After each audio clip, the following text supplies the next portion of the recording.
tugas 2 pada mata kuliah filsafat umum. Dimana kita akan membahas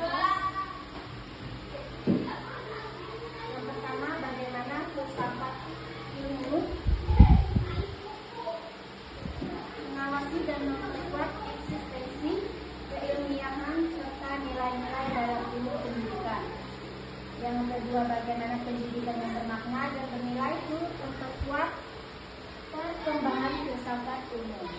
Yang ketiga, mengapa filsafat ilmu dapat disebut sebagai pisau analisis, ontologi, epistemologi, aksiologi dalam membedah persoalan pendidikan. Ini sudah kita bahas pada tugas 1 pada video yang kemarin.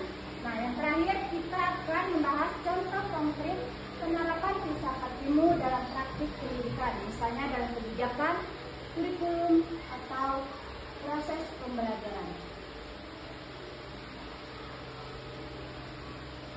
Yang pertama, filsafat ilmu mengawasi dan memperkuat eksistensi keilmiahan serta nilai dalam ilmu pendidikan.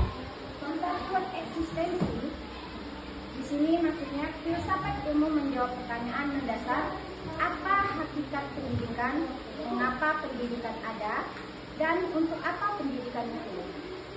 Melalui kajian ontologi, filsafat ilmu memberikan batas yang jelas tentang objek, ruang, lingkup, dan sifat ilmu pendidikan.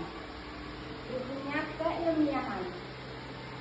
Melalui epistemologi, filsafat ilmu mengatur cara memperoleh, menyusun, dan memverifikasi pengetahuan dalam pendidikan. Dan nilai dalam ilmu pendidikan, melalui aksiologi, filsafat ilmu menentukan nilai dan tujuan pendidikan. Poin yang kedua, bagaimana pendidikan yang bermakna dan bernilai turut memperkuat perkembangan filsafat ilmu. Hubungan ini bersifat timbal balik.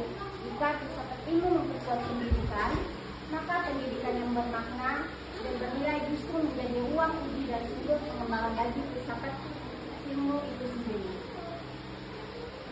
Poin yang ketiga, filsafat ilmu sebagai pisau analisis dalam pendidikan. Mengapa disebut pisau analisis? Karena memiliki 3 alat utama, yaitu tadi ontologi, epistemologi, dan aksiologi yang berfungsi membedah setiap persoalan pendidikan hingga akarnya, sehingga solusinya menjadi tepat dan mendasar. Poin yang terakhir yaitu contoh konkret penerapan filsafat ilmu dalam praktik pendidikan.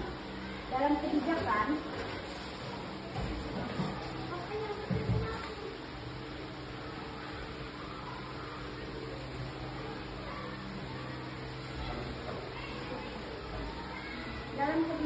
pemerintah menerapkan kurikulum merdeka.